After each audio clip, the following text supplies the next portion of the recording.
ये निराश्रित गोवंश समाजवादी पार्टी ने दिए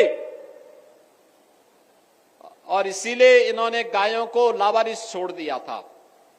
देखा ना समाजवादी पार्टी के मुखिया क्या कहते हैं? कहते हैं गोबर से मुझे दुर्गंध आती है।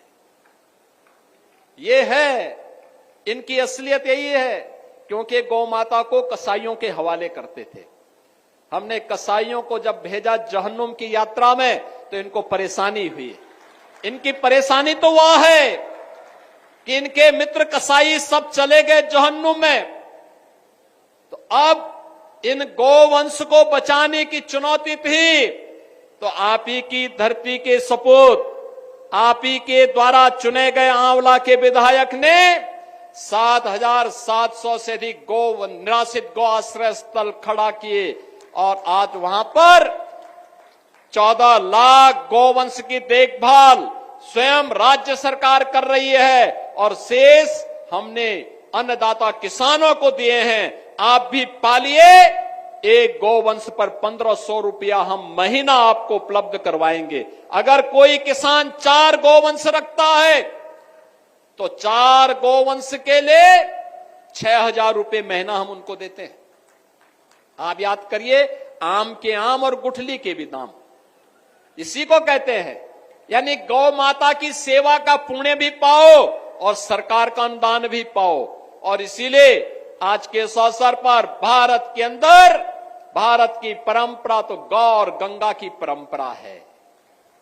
हमने अगर गंगा माता की पूजा की है तो गंगा माता ने हमें एक नई पहचान दी है। नमामि गंगे परियोजना के कारण आज प्रयागराज महाकुंभ ने उत्तर प्रदेश को एक नई पहचान दी है। 66 करोड़ श्रद्धालु प्रयागराज में आया, भव्य और दिव्य कुंभ का दर्शन किया।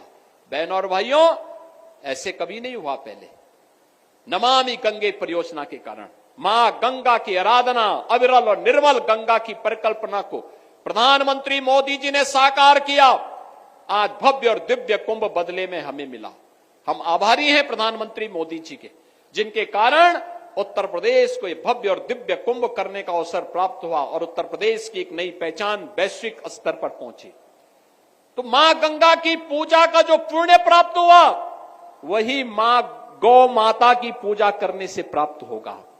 तो इस समाजवादी पार्टी के लोग जो गौ कसी करवाते थे, गौ तस्करों के साथ और कसाईयों के साथ जिनके संबंध थे, वे गौ माता की सेवा क्या करना जाने।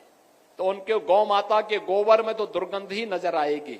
उन्हें अपने कृत्यों में दुर्गंध नजर नहीं आती है, उन्हें गौ माता की सेवा में दुर्गंध नजर आती थी और इसीलिए उनके अध्यक्ष के मुंह से निकल ही गया अंततः।